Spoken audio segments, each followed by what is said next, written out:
Goedendag allemaal. Ik ga een presentatie geven over de chemie van explosieven. Explosieven worden in vele toepassingen gebruikt. Bijvoorbeeld vuurwerk.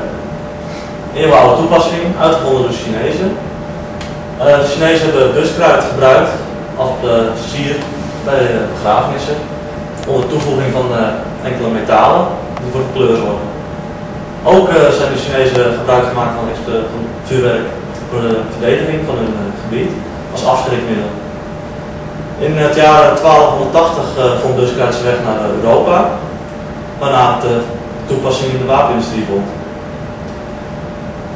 Een toepassing met explosieven voor het gebouw slopen van gebouwen, sorry. Het wordt gebruikt om de draagpunten, draagmuren, pilaren te verzwakken of te slopen, zodat het gebouw in principe instort, implodeert en dus op zijn plek instort, weinig puin wegslingert en dus snel en eenvoudig gesloopt wordt.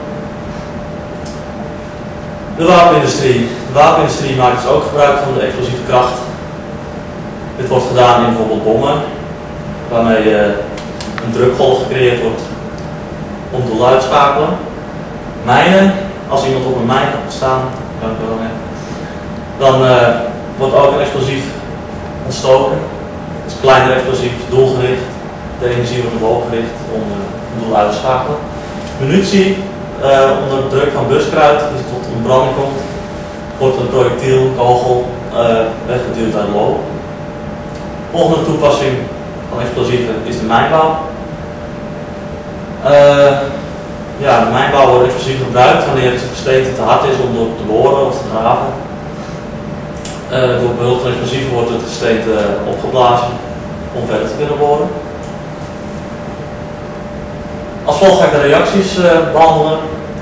Er zijn enkele voorwaarden verbonden aan de reacties, zoals een mengverhouding van bijvoorbeeld gas, lucht of temperatuur die nodig is om een stof te ontsteken. We hebben ook de producten die vrijkomen bij een explosie. Vaak zijn het oxidanten en water, koolstofelementen. En als belangrijkste eigenschap van de explosie hebben we nog de druk. De druk van de explosie is wat het ook een explosie maakt. Het is een drukgolf die tot stand komt door de verbranding. Er ontstaan gassen die expanderen en niet in de ruimte passen waarin de stof zich oorspronkelijk bevond. Het uitzetten van die gassen veroorzaakt dus de druk op de ruimte. Als de ruimte de stof of de druk niet snel genoeg af kan voeren, dan vindt er een explosie plaats. Het heeft ook te maken met de verplaatsing ten opzichte van de ruimte. Als de stoffen te snel expanderen, kan dus de ruimte of niet snel genoeg de druk afvoeren en hebben we dus weer een explosie. De snelheid tegenover de ruimte. Als de ruimte niet genoeg inhoud heeft om alle reactieproducten kwijt te kunnen, hebben we wederom een explosie. Ontsteking. Ontsteking is nodig om de reactie in gang te zetten. De ontbrandingstemperatuur van de stof speelt hier een belangrijke rol. De ontbrandingstemperatuur van de stof verschilt per stof. En wanneer deze temperatuur bereikt wordt, komt de reactie op gang. We hebben ook verschillende ontstekingsbronnen. Dat is vuur bijvoorbeeld, een vlam of een bunzelbrander.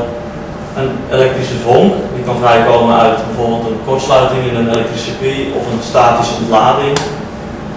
En we hebben ook nog zelfontbranding. Dit is in principe geen ontstekingsbron, maar het is wel een manier om de reactie op gang te zetten. Zelfontbranding is gebaseerd op puur en alleen het bereiken van de verbrandingstemperatuur, zonder invloed van een vlam of een vonk. Verschillende explosies. We hebben dus verbranding, bijvoorbeeld de TNT in de mijnbouw. Dus verbranding van een stof onder invloed van een vlam of een elektrische vonk. We hebben ook een hevige reactie, bijvoorbeeld kalium in water, die ik zo meteen verder uit ga werken. En het uiteenvallen van stoffen, kernsplijting bijvoorbeeld, ga ik zo ook verder uitwerken. En fuseren van stoffen. We kunnen bijvoorbeeld twee stoffen samenvoegen waarbij ook energie vrijkomt. Daar komt ook nog een voorbeeld van. Oké, de verbranding van stoffen. TNT, trinitrotoluol. Waar je 4 TNT-deeltjes, C7H5N3O6, samenkomen met 13 zuurstofmoleculen. Reageert dit onder verbranding tot 14 CO2-deeltjes, koolstofdioxide, 14 koolstofdelen 10 waterstofmoleculen en 6 stikstofdelen. Hevige reactie, kalium in water, bijvoorbeeld. Kalium reageert met H2O tot kaliumhydroxide en waterstof. Door de hoge temperatuur die vrijkomt bij deze reactie ontbrandt het waterstof, waardoor een vlam ontstaat. Het uiteenvallen van stoffen. We hebben als voorbeeld een kernsplijting met uranium. Uranium plus een neutron dat op hoge snelheid, dus met veel energie afgesloten wordt op het deeltje, zorgt dat het uraniumdeeltje splijt. Hierbij ontstaat barium en krypton. De energie die bij deze reactie vrijkomt is heel groot. En er komen ook wederom weer 3 neutronen vrij, die ieder weer een volgende reactie in gang kunnen zetten en zo een kettingreactie veroorzaken. Het fuseren van stoffen. We hebben hier deuterium en tritium, 2 waterstofdeeltjes. 1 met een enkel neutron en 1 met 2 neutronen erbij. Deze worden onder hoge snelheid met veel potentiale energie op elkaar afgeschoten. Fuseren, vormen een heliumdeeltje, een los neutron en wederom heel veel energie. Dat was mijn verhaal. Ik weet niet of u nog vragen hebt. En anders wil ik u bedanken voor uw aandacht.